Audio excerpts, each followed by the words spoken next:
I don't know why I'm not down with the partiers in Providence tonight. Who does my schedule anyway?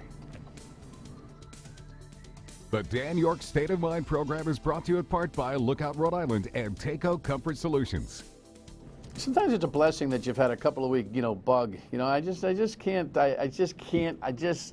I can work, but I can't play. Does it make any sense to you? I think that's probably a sign of getting old. But it's a great night in Providence tonight, and hopefully, as you're watching the program, you've already seen PC victorious in round one. We record the show. Don't tell anybody, but we record the show in late afternoon. So we'll see what happens. Tonight, Gary Sasse is my guest, no stranger. He heads up a very important project at Bryant University about leadership. But he used to be, well, he is. I'll have to ask him in a few minutes when he comes on, whether he's still the co-chair of the Rubio campaign. Can you chair a suspended campaign? We'll find out. All right, in the meantime, let's go to the rundown and check out the things that we need to check out. Yeah, I mentioned this to you yesterday on the fly because it happened just before recording yesterday. The Donald. Here's the latest on the Donald at all. Donald apparently is ducking. He's afraid of being challenged. Ted Cruz, shut out in Tuesday's primaries, played the part of scrappy challenger trying to draw the front-runner into the ring.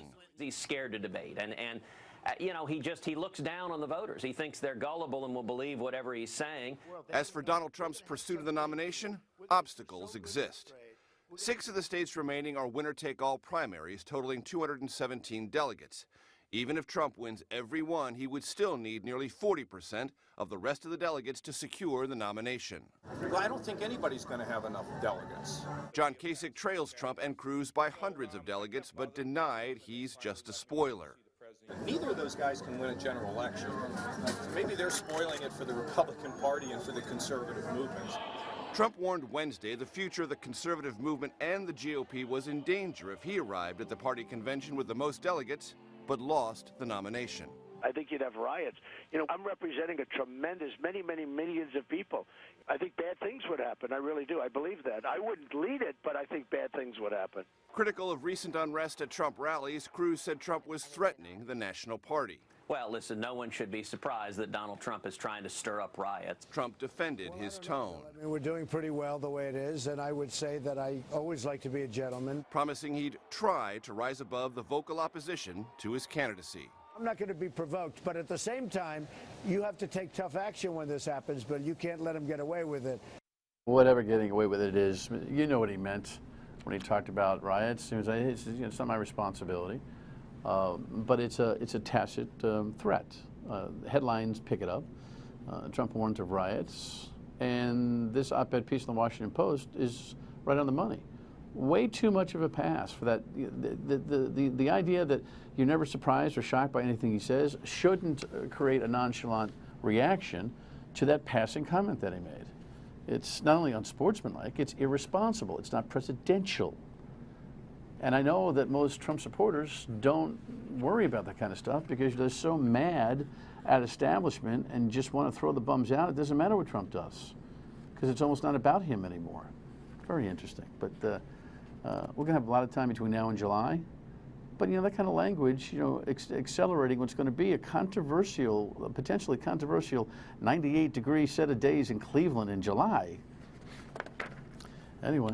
Next item, charter pressure. Just wanted to make a mention of this because there's a lot of stuff going on educationally, and we've got to get back to focusing on that here on the program. A couple of headlines I just wanted to point to. Big rally yesterday for the charter schools. This has been one of the better things the state of Rhode Island has allowed to let grow here. And now there's a lot of pushback and pressure, and Governor Raimondo's budget actually reflected taking some money out of the charter schools and putting it back into the districts that say they're suffering because of the movement of, the money follows the child process in the charter schools. Now, I'm all for reforming the financing on a project when it's growing and needs to be tidied up, but the sentiment is not good, and the suspension of the growth of charter schools is also not good. The charter schools actually, public as they are, have put pressure on the mainstream public schools to improve, and that needs to continue. On the other end of the spectrum, however, Governor Raimondo is now proposing this, and I like that. I've been talking about this for 15 years. you actually can go from one system to the other, sort of, in Rhode Island. She's looking to let the flow go. And what that means is a kid from, you know, the south side of Providence could go to Barrington High School if he wanted to, given that there are seats, given that he meets requirements. The difficulty in this program being executed is transportation. And without transportation, it's a non-starter. But I'll be interested to see where the governor goes with this, because that's the kind of, see, I'm not a fan of vouchers. I paid a lot of money for private school for my child. So I've already dished it out. But I'm one of those parents that says, I don't believe I need to be recouped for my decision to do that. I don't want to drain the public school systems. We can have that debate all day long. But what I do support is systems competing against each other for excellence within the public system. And I think the governor might be on the right track on that one. All right, I didn't realize this, but now I feel like an idiot. I have, you know, first of all, I'm thinking Instagram, I guess I should have an Instagram account. The social pope does. Yes. Did you see this headline here? Yeah. He's now doing the whole Instagram thing. He's got the pictures going and everything else. No, he doesn't shoot the pictures himself. And I don't think the pope does selfies. So now we got to get an Instagram. We have one for us. You want to take it? Okay, so Lexi's going to come over, and we're going to start our Instagram account. See? Oh, come on over. Perfect. Okay, I hate that. What do they do for that? How do they find it? Instagram. Dan Yorke State of Mind. Dan Yorke State of Mind, Instagram. We already have followers. How many we have? 5. Look, if the Pope can do it, I can do it. All right. Speaking of saints, sort of, Patty's Day down in Providence today, well, around the world, of course, but it's combined with hoops and it doesn't get any better than that. And I think the city's decision, I'm sure we have video or something, Laura, or headlines, or I don't know, we got all sorts of stuff. I think this is a good idea to create a casual social atmosphere down there so the tourists think that this happens all the time. Just don't tell them, though, it's only 2 days out of the year and only, you know, once every 3 years that we decide to do something like this. But it creates a kind of rolling social atmosphere that I think is an excellent thing for the city of Providence, and I doubt there'll be any trouble. Basketball fans are a little bit different day and early night versus the knuckleheads in the bar district at 2 o'clock in the morning. That's a whole other matter. All right, so that's my thought on that. And then again, our subject for today, Rubio. He's all gone. Headline here on Marco. That was the headline, and here was his gracious commentary. While it is not God's plan that I be president in 2016 or maybe ever, and while today my campaign is suspended, the fact that I've even come this far is evidence of how special America truly is. And all the reason more why we must do all we can to ensure that this nation remains a special place. I thought it was one of the most gracious concession speeches I've seen in a long time, don't you? Oh, absolutely. And he was on a call with him about an hour later, and it was a very emotional situation. With what, state chairs? There were some of his supporters, myself, yes. Yeah. You were close to him. I was close to the campaign, yes. Yeah. Gary Sasse, ladies and gentlemen, from Bryan Institute, Leadership Institute up there, and of course former Director of Revenue and head of RIPAC, the Rhode Island Public Expenditure Council. Gary's an often visitor and a guy that we trust for some real salient analysis of all things financial and issue-wise in the state. But you signed on to this campaign as a partisan. You became a partisan for Marco Rubio. What's it feel like now that he's out? Oh, it's disappointing because I thought he was the best candidate with the best message. I think he had a positive, message that appealed across generational lines, across ethnic lines. He had very specific policy proposals on education, on taxes, on national security. Unfortunately, they were overwhelmed. They were never debated. This cycle was the Trump message resonating. And, I can understand why the Trump message resonated, because the middle class, particularly middle-class whites, are very upset, angry about their plight. They haven't received a pay increase for 20 years, stagnation. Their kids' schools are getting worse. Your piece before about charters and alternative schools. Their cultural values have been challenged. And in those circumstances, they felt none of the elites gave a damn. That the elites were concerned about political correctness, they were concerned about issues that didn't get into their pocketbook and their homes, And so Trump came out with a message that resonated. He built on anger and he built on fear. Still waiting for him to come up with some substantive proposals, but he defined the issue, and that took all the oxygen out of the room. Right. When we come back, see if we can define elite, because everyone's got a different point of view on this. Establishment, elite, are they dirty words? Whatever. Stay with us.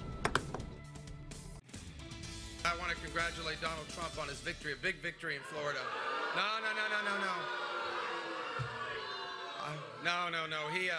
No, guys, we live in a republic, and our voters make these decisions, and we respect that very much. You know, he made the right point there. It's the new thing. I'm out of the campaign. The supporters boo. The candidate says no. You got to go through that perfunctory thing. But that was the last good thing he even inferred about Donald Trump. And if you listen to his entire message, although I thought it was classy and well articulated and emotional, and a lot of his family and philosophy came out, his disdain for Donald Trump was clear, not only on a personal level, but on a level of politics and issues and the like. But this has been, you're a couple of years older than me, but even in my lifetime, in yours, have you ever seen anything like this? No, I've never seen anything like this, but I recognize why it's here, because people have been frustrated. They feel that people in positions of authority are not helping them, could care less about them. But anytime you have a candidate that speaks so derogatorily about women, I have 2 daughters and 4 granddaughters and a great-granddaughter. I take that personal. Anybody that says, don't worry about it, we're going to make it the best without giving you some clue on how they're going to make it the best. Anyone that talks about representing this country and is not able to say who's going to lean on, who would be some of the advisors, really gets you to scratch your head. And there were some very good people. I think we had a very good field of candidates in the Republican Party. I respect George Bush. I respect Kasich. Certainly respect, Marco. So you can go through the list of candidates, and they all, except for Ted Cruz, who's still standing, in Kasich, I guess, were beat down by this message, and it was a message of divisiveness. One of the things that Marco spoke about, why I got so interested in his campaign, was talking about how you made the 21st century an American century. The economy's changed, but our economic policies haven't changed. We have a different kind of diverse population, and we think that we're conservative ways to solve problems. It didn't have to be government. It didn't have to be government inclusion in everything, and government taxes and spending to control things.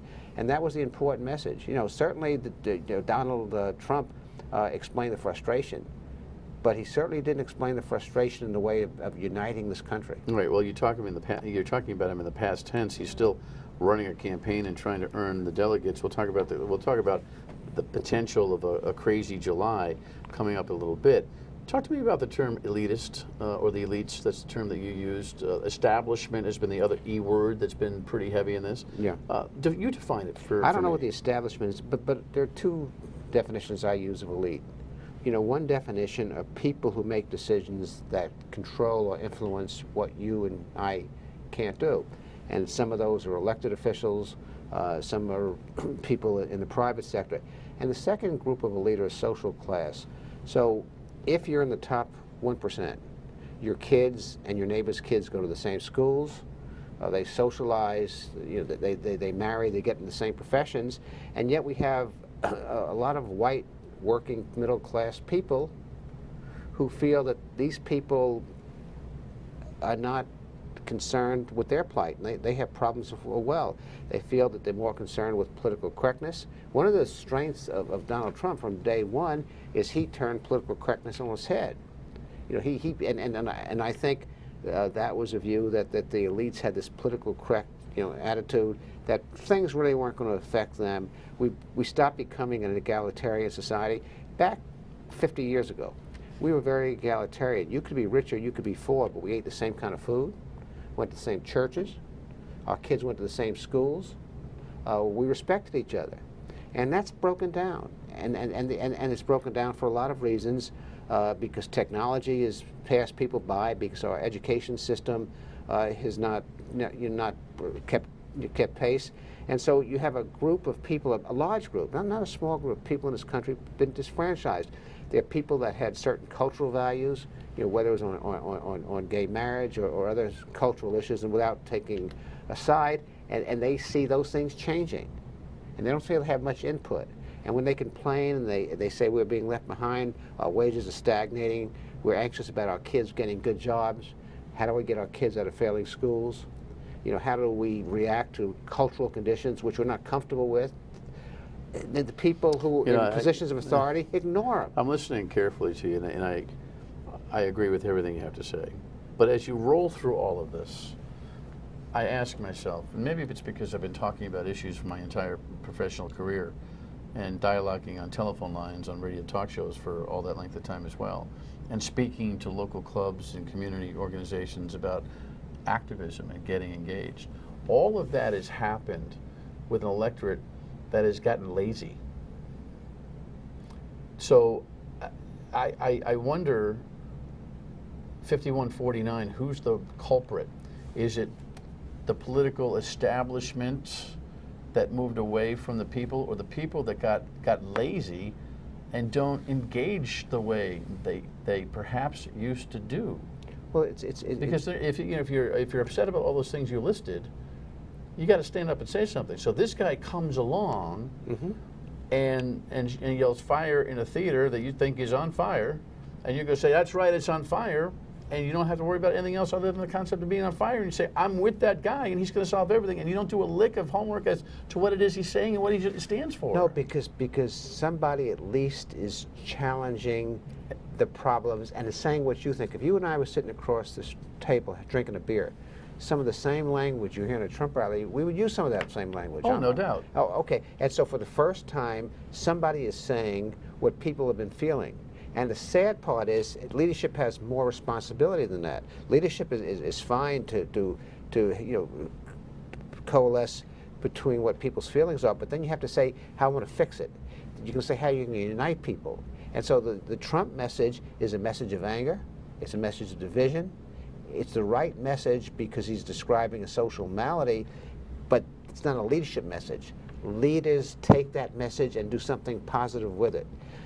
Do you have any feeling that he might be able to make that transition? Well, who knows? I mean, we'll have to see. Up until this point, I don't know. Just the lead-in you had about talking about unpleasant situations. If he's within 100 votes or 40 votes of not getting the nomination, you may think that when you say that, you've created certain expectations, and you have legitimized conduct which totally isn't appropriate for a democratic system. I agree. We don't make decisions by threatening people, do we? What do you project will happen come the end of this?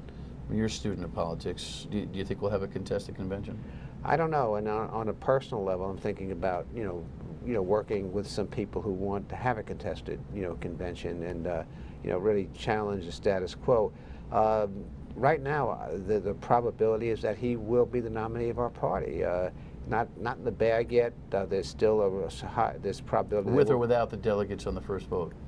It depends on what you mean with the delegates in the first vote. Legally, if he only gets 1,236 delegates, he doesn't have any. He's 1,237. But there becomes a point of tolerance in the system, where the momentum just carries you over the fall. So I think he has to come to the convention.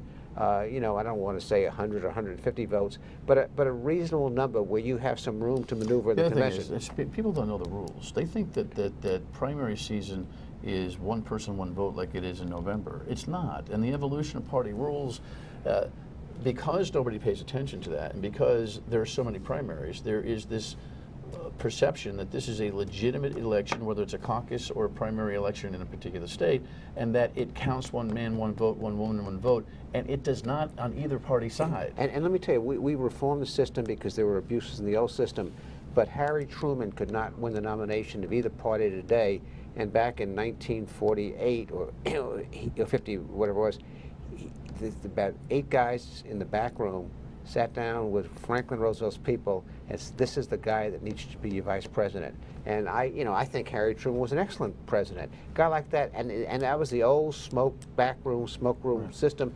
and somehow different views were brought together and it worked. So we have to look at what the evolution, as you point out, of parties were.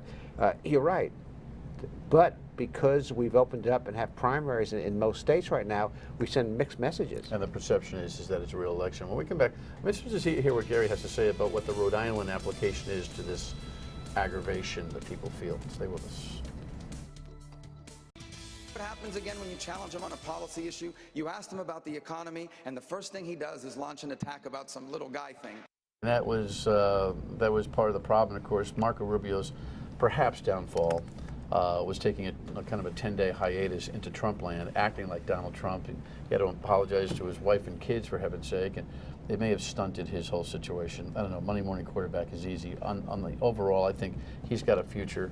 We'll see what that's all about. Tell me about, Gary, tell me about what you think the Rhode Island application is to Donald Trump. My phone lines are full of people giving me a hard time about how hard time I give Donald Trump. So I know I'm swimming uphill, at least on the phone lines. I don't know about the pulse of the state. You see comparability with the way the state of Rhode Island is being run? I see comparability in two ways. The first way, I think it's important to have as competitive as we can two-party system. And with Donald Trump at the head of the ticket in Rhode Island, that will take a step backward. He will hurt down-ticket people. There will be Republicans who just won't show up to vote. And so I think it has that kind of political impact, because I think the party is doing a better job at trying to brand itself and get delegates. The second issue... Do you think there'll be less turnout over Donald Trump? I think there could be Republicans that are not going to vote for Hillary, and they're not going to vote for Donald Trump. Gotcha, okay. So they may not show up. We don't know. But I think that with Trump at the head of the ticket, it's going to be much more difficult to hold on and to build a stronger Republican Party in the state. That has direct applications because we have the GOP chairman coming in tomorrow night, and we'll talk to him about your thought on that. But tell me about just the overall sentiment of the people. Well, the sentiment of the people, and it does, and the elected officials in the state should take heed, because the way decisions are being made, the way the toll decision was made, and I'm not going to take a position for or against, but the way the toll decision was made, the process, people are feeling left out, and that's what caused a Trump. And your callers on your radio show are an indication of that. To do economic development in the state now, we've become the ultimate crony capitalist state. Meaning carving out special interests, special industries, special this, special that. I'm not even sure it's special industries. Targeted. If you want tax incentives, the tax subsidy agreements, there's all kind of preferential deals being made. Now the argument is we have to incentivize to do some development, and there may be some truth to that, but the average guy in the street's paying the bill, because no one's taxes are going down when you give somebody else a tax break. And so they're seeing special deals. They're seeing decisions where they don't feel their views are being included in the decisions. The toll is a poster child, for that. They read in the paper that legislative grants are going out to subsidize a consulting firm hiring the person that got fired from EDC. That and so I think what your cause are reflecting, and I think what's in the water in the state right now, and I think Trump kind of brings that out. Well, and that's the elitism. That's the arrogance of power. I got it. It's fascinating. I'll have to get you on the radio soon to talk about it, to elaborate on that, because it might be Rhode Island by 2018 might be ready for a Trump-like candidacy. Maybe not just Donald Trump, though. But see, our job is to try to identify candidates that'll make change and not Trump-like. All right. We'll tell you what's up next when we come back. Stay with us. Gary Sasse just said some very interesting things about the state of Rhode Island and its application to the Trump momentum or whatever. Tomorrow we talk to the state GOP chairman about Trump and the same conversation and get his take. So be here. See you on the radio tomorrow at noon too on WPRO. Happy Patty's Day. Good night.